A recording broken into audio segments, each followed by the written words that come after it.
Aujourd'hui, nous allons voir comment c'est. Qu'est-ce que c'est que ça? Comment est fabriquée la gouache? On y va?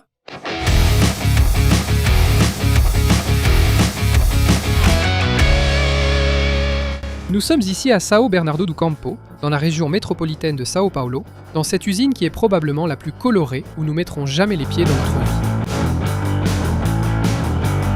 La gouache est principalement composée de 4 ingrédients: de l'eau, de la résine, une charge minérale et des pigments. La résine arrive par camion et est stockée ici en vrac. Sa principale fonction est de donner de l'adhérence à la peinture, de faire en sorte que la peinture colle au papier. Elle fonctionne d'une manière très similaire à une colle. D'ailleurs, la résine utilisée dans la gouache est du PVA. C'est pratiquement le même ingrédient que la colle blanche. Et ici, il est important que la résine soit à base d'eau, parce que c'est une peinture qui va être utilisée par des enfants. Elle doit donc être non toxique. Et en fait, derrière moi, il n'y a pas que de la résine, il y a d'autres ingrédients. Ces ingrédients sont utilisés pour fabriquer d'autres produits ici, c'est pour cela que vous voyez ce symbole inflammable.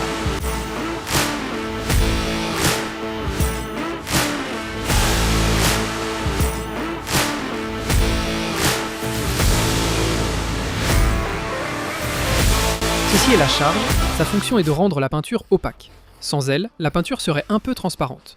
Ce qu'ils utilisent, c'est du carbonate de calcium, qui est essentiellement du calcaire. Cette fois où nous avons montré la plus grande entrée de grotte du monde, la roche là-bas était du calcaire. C'est de là que vient le carbonate de calcium. Regardez comme ça couvre bien la main. Ce n'est pas transparent, ça n'a aucune odeur, la consistance est vraiment sympa, on sent qu'il y a de la poudre à l'intérieur. Mieux vaut pas, les gens me regardent de travers ici. Ils ont séparé pour nous ici une peinture avec charge et une autre sans charge, qui contient seulement la résine et le colorant. Voyons la différence. Avec charge et sans charge. Ce qui est vraiment intéressant ici, c'est que toute l'usine a été construite en pensant à profiter de la gravité. La matière première reste à l'endroit le plus élevé, et toutes les étapes se déroulent de plus en plus vers le bas. La charge et la résine vont être mélangées avec de l'eau pour former une base, qui est blanche, mais ils vont l'appeler ici base blanche parce qu'il n'y a pas encore de pigment. La couleur commence à apparaître ici, c'est le doseur automatique de pigments. Il y en a 16 différents. Et selon la combinaison, ils peuvent obtenir jusqu'à 5000 nuances différentes. Tout doit être extrêmement bien dosé. Donc, si vous prenez une peinture fabriquée il y a 3 ans, et que vous la comparez avec celle fabriquée aujourd'hui, le rouge par exemple doit être exactement le même. Cela n'est possible que parce que le doseur est placé sur une balance qui supporte beaucoup de poids, mais qui est en même temps extrêmement sensible. Donc, sa capacité est de Hux tonnes. Mais elle a une précision d'1 gramme, donc si je mets ce petit bouchon, elle peut le détecter. Est-ce que ça marche vraiment dans la vie réelle? Ici, il est indiqué 1 tonne et 39 grammes.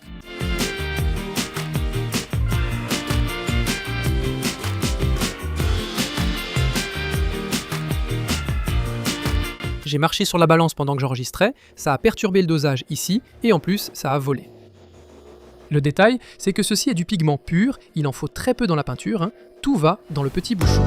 Celui qui va mélanger la base avec le pigment, c'est un équipement appelé disperseur. Et ici on l'a ouvert, donc on peut voir son hélice. Celle-ci est une hélice de type Coles, et elle est spéciale pour mélanger des liquides avec des solides. Et c'est l'une des choses les plus belles que vous verrez dans cette vidéo.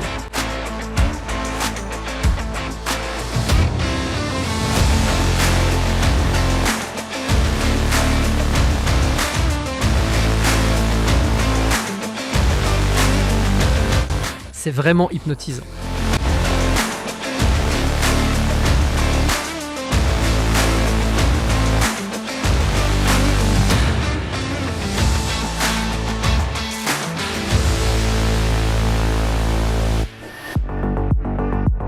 À côté de la ligne de production, il y a plusieurs laboratoires. Ils analysent les couleurs, le pH, la qualité des matières premières, des emballages. Il y a même un laboratoire de microbiologie pour garantir que l'usine est super propre et que les conservateurs ne font pas effet. Une fois la peinture prête et approuvée, elle doit être mise dans les petits pots. Comme tout ici fonctionne par gravité, elle descend de ses réservoirs, passe par le tuyau et va à l'étage inférieur. J'ai toujours imaginé qu'il remplissait une couleur à la fois, faisait un grand lot de jaune, un grand lot de rouge, un lot de bleu, puis mélangeait tout au moment de mettre dans la boîte. Mais ça n'a rien à voir avec ça.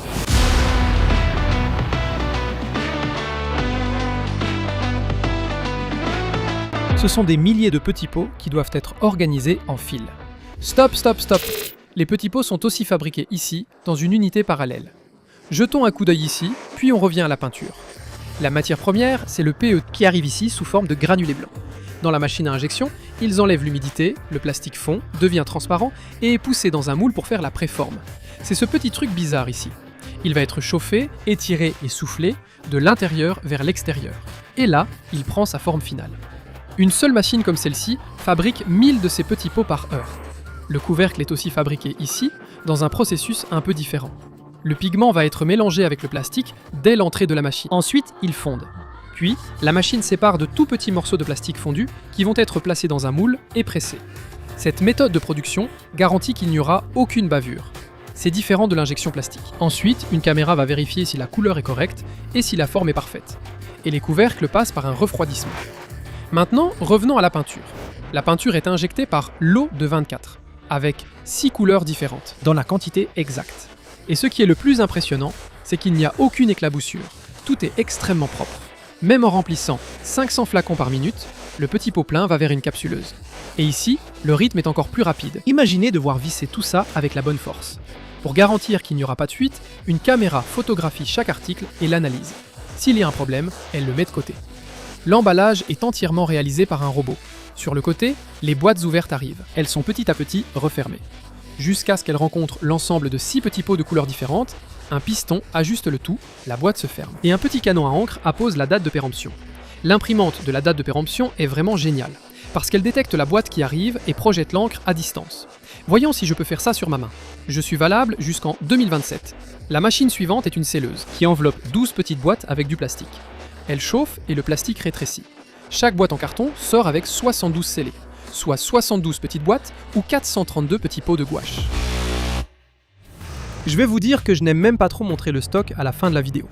Mais ici, c'est vraiment sympa. Les étagères font 18 mètres de haut et le couloir est super étroit.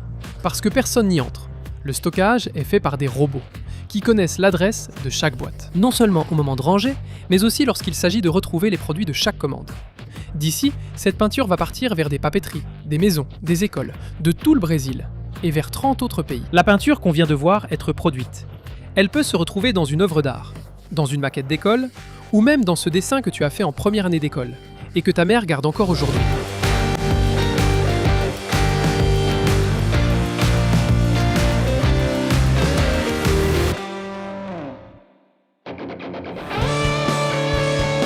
Écoutez, je ne peux pas m'empêcher de vous recommander le Boravé de la bouteille de gaz, si vous ne l'avez pas encore vu. C'est un processus très différent de ce qu'on a l'habitude de montrer dans le manual de Mundo.